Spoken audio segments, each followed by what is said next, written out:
पत्रकार बंधुओं को नमस्कार। प्रधानमंत्री की डिग्री का मामला जब से सामने आया है, पूरी की पूरी भारतीय जनता पार्टी बौखला गई है।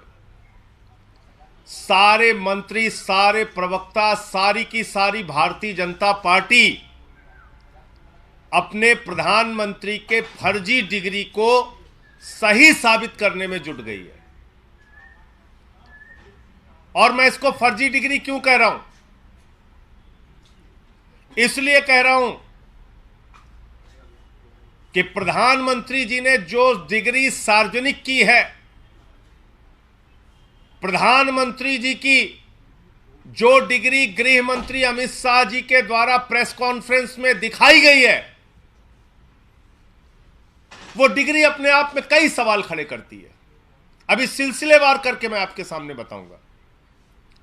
लेकिन एक बात बहुत स्पष्ट है कि भारत के चुनाव आयोग का नियम यह कहता है कि अगर आप अपनी संपत्ति के बारे में कोई गलत जानकारी देते हैं, अगर आप अपनी डिग्री के बारे में कोई जानकारी गलत देते हैं, तो आपकी सदस्यता रद्द हो सकती है। यानी भारत के प्रधानमंत्री की डिग्री जांच करा ली जाए, वो फर्जी निकलती है, तो मोदी जी की सदस्यता पूरी तरीके से रद्द हो जाएगी। वो न सांसद बचेंगे, न चुनाव लड़ने के योग्य बचेंगे, क्योंकि एक बहुत बड़ा फर्जीवाड़ा है भारत के प्रधानमंत्री की ओर से। तो इसलिए अब मैं आपको सिलसिलेवार करके बताऊंगा कि इनकी डिग्री फर्जी कैसे। नंबर एक, ये वो डिग्री है जो गृह मंत्री अमित शाह ने प्रेस कॉन्फ्रेंस करके दिखाई थी और कहा था कि प्रधानमंत्री की मास्टर डिग्री ये है। गुजरात विश्वविद्यालय से उन्होंने मास्टर ऑफ आर्ट्स किया है। अब इस डिग्री में देखिए आप, नकल के लिए भी अकल चाहिए होती है, लेकिन इस नकल में अकल का इस्तेमाल नहीं किया गया। यहां पर यूनिवर्सिटी लिखा हुआ है और यूनिवर्सिटी की स्पेलिंग में विक्ट्री का वी जो आता है, उसके इस्तेमाल की जगह बैट का बी इस्तेमाल किया गया है। यह हो गया यूनिवर्सिटी। तो हमारे मोदी जी यूनिवर्सिटी से पढ़ाई किए हुए हैं और इसी सर्टिफिकेट में एक जगह और यूनिवर्सिटी लिखा हुआ है, नीचे उसकी अंग्रेजी ठीक लिखी हुई है। यहां बी आ गया, यहां पे विक्ट्री का वी आ गया। ये देखिए आप, इसी सर्टिफिकेट की बात कर रहा हूं जो गृह मंत्री जी ने दिखाई। दूसरा, मास्टर ऑफ आर्ट्स जिस फॉन्ट के अंदर लिखा गया है, जिस फॉन्ट में यानी कि जिस लिपि शैली में मास्टर ऑफ आर्ट्स लिखा गया है, इस लिपि शैली की शुरुआत 1992 में हुई है। यह फॉन्ट, यह लिपि शैली, मास्टर ऑफ आर्ट्स जिसमें लिखा गया है, यह लिपि शैली आई है, यह फॉन्ट आया है 1992 में। और प्रधानमंत्री जी का क्या दावा है कि उन्होंने 1983 में ही एमए पास कर लिया था। यह है दूसरा सवाल। अब तीसरा सवाल और सबसे बड़ा सवाल यह है प्रधानमंत्री जी का। मैं स्कूली शिक्षा गांव में किया और जैसा मैडम बता रही थी ना कि अपनी शिक्षा के कारण आदमी आगे नहीं बढ़ता, तो मेरी शिक्षा ही नहीं हुई। तो ये प्रधानमंत्री जी का वक्तव्य है, मेरा नहीं, माफ कीजिएगा। यह किसका वक्तव्य है? भारत के प्रधानमंत्री आदरणीय नरेंद्र मोदी जी का वक्तव्य है, मुख्यमंत्री गुजरात बनने के बाद। आज मेरा सिर्फ एक सवाल है मीडिया के माध्यम से, और भारतीय जनता पार्टी के किसी भी नेता में अगर साहस और हिम्मत है तो जाकर प्रधानमंत्री जी से इस सवाल का जवाब पूछ के बता दीजिए। सवाल क्या है?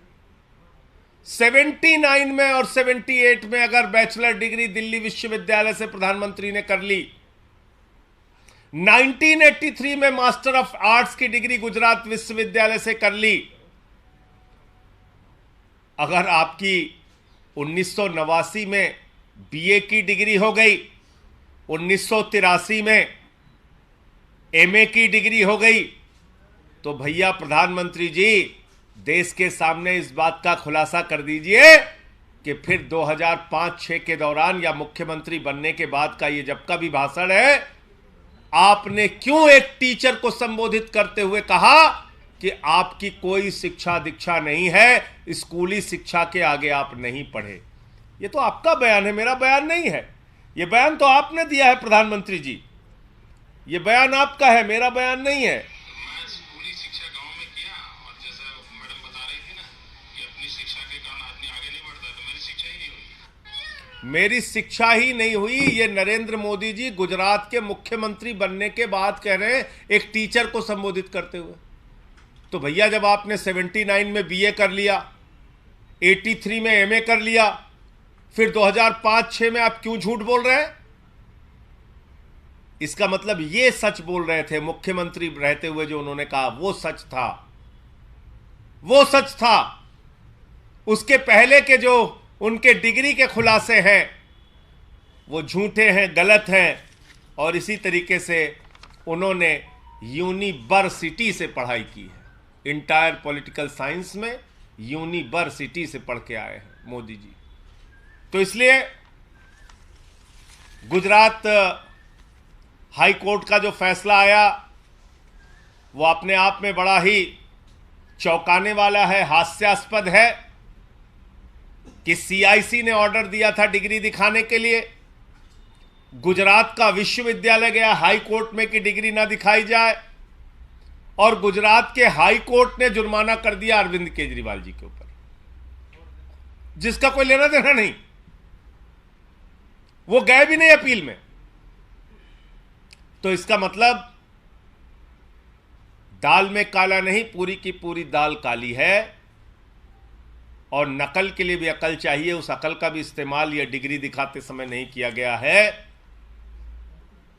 और बीजेपी की सारी लीडरशिप और स्वयं प्रधानमंत्री जी जवाब दें कि 79 में अगर आपने बीए किया, 83 में आपने एमए किया, तो 2005-6 में आपने क्यों कहा कि आपने कोई शिक्षा स्कूली शिक्षा के बाद नहीं की है? अर्थात या तो आपकी डिग्री फर्जी है या आपका बयान झूठा है। दो में से एक ही बात हो सकती है। आपका कोई प्रश्न हो आप पूछ सकते हैं। आप लोग तो सवाल उठा रहे हैं बीजेपी का, लगातार ये बयान आ रहा है, बीजेपी के लोग कह रहे हैं कि ये सवाल इसलिए उठाए जा रहे हैं क्योंकि जो भ्रष्टाचार के मामले में संविधान हटाया जा सके। और देखिए, भ्रष्टाचार के मामले में क्या बोला जाए? भ्रष्टाचार तो मोदी जी के साथ आसमान में घूम रहा है। इस भ्रष्टाचार का जवाब कौन देगा? ये भ्रष्टाचार जो आसमान में घूम रहा है अडानी वाला, जिसमें आराम से लेटे हुए मोदी जी कह रहे हैं लूट ले बेटा लूट ले, सारा हिंदुस्तान लूट ले।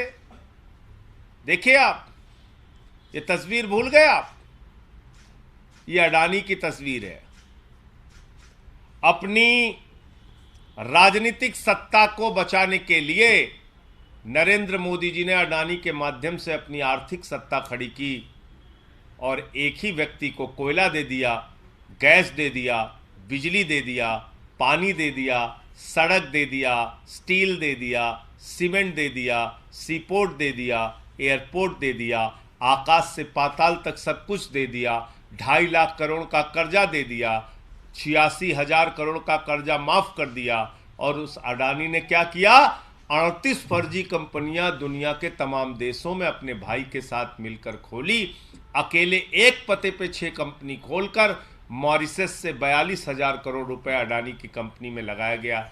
ऐसे लाखों करोड़ रुपए का घोटाला और भ्रष्टाचार और काला धन अडानी की कंपनी में लगा है, जिसके हवाई जहाज में बैठकर भारत के प्रधानमंत्री घूमते हैं। आज तक इस घोटाले पर जेपीसी क्यों नहीं बनी? सारी की सारी पार्लियामेंट की पार्टियां एक स्वर में मांग कर रही हैं, जेपीसी बनाओ, जांच तो कराओ। जांच नहीं कराते। क्योंकि घोटाले में भारत के प्रधानमंत्री और भारत की सरकार सर से पांव तक डूबी हुई है। यह है सच्चाई। और कोई प्रश्न हो आप लोगों का? धन्यवाद। गुजरात हाई कोर्ट के सामने आया जो 2002 के दंगे के जो मामले में जो रेप और मर्डर के आरोपी थे उन 26 लोगों को रिहा कर दिया गया है। आप अभी इस प्रेस कॉन्फ्रेंस में जानकारी दे रहे हैं, मुझे इस पूरे घटना की जानकारी नहीं है, लेकिन मेरा अपना ये मानना है, नफरत की राजनीति, दंगे फसाद की राजनीति, गुंडागर्दी की राजनीति, समाज को तोड़ने की राजनीति इस देश को विखंडित करेगी और ऐसा करने वाले के खिलाफ सख्त से सख्त सजा होनी चाहिए। पश्चिम बंगाल और बिहार में कुछ जगह हिंसा हुई है। उस हिंसा की कुछ तस्वीरें हम लोगों ने देखी। पहली बात तो भगवान श्री राम की मर्यादा के विपरीत, उनका जो जीवन चरित्र था उसके विपरीत जाकर अगर हम रामनवमी के जुलूस में राष्ट्रपिता महात्मा गांधी के हत्यारे गोडसे की फोटो लेके घूमेंगे तो फिर ये बहुत बड़ा सवाल है हमारी व्यवस्था के ऊपर कि आखिर राष्ट्रपिता महात्मा गांधी के हत्यारे की तस्वीर का, गोडसे की तस्वीर का रामनवमी के जुलूस से क्या लेना देना है?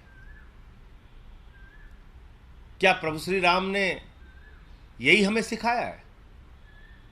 यही उनकी मर्यादा, यही उनका आदर्श है?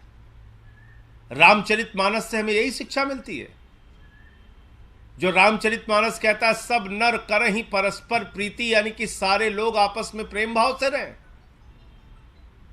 तो हम किस ओर बढ़ रहे हैं? क्या संदेश देना चाहते हैं? हिंसा करने वाले हिंदू धर्म के हों या मुसलमान धर्म के, किसी भी धर्म के व्यक्ति हों, किसी भी राज्य की हिंसा हो, उसके खिलाफ सख्त से सख्त कार्रवाई होनी चाहिए। और अभी तो सुप्रीम कोर्ट तक ने कह दिया, नफरत फैलाने वालों के खिलाफ जो लोग कार्रवाई नहीं करते, नफरत की भाषा बोलने वालों के खिलाफ जो कार्रवाई नहीं करती, वो सरकारें नपुंसक सरकार है। ये तो सुप्रीम कोर्ट की टिप्पणी आ गई है। अब तो मोदी जी को और बीजेपी वालों को शर्म करनी चाहिए। नफरत की बुनियाद पे देश आगे नहीं बढ़ेगा, मोहब्बत की बुनियाद पे आगे बढ़ेगा।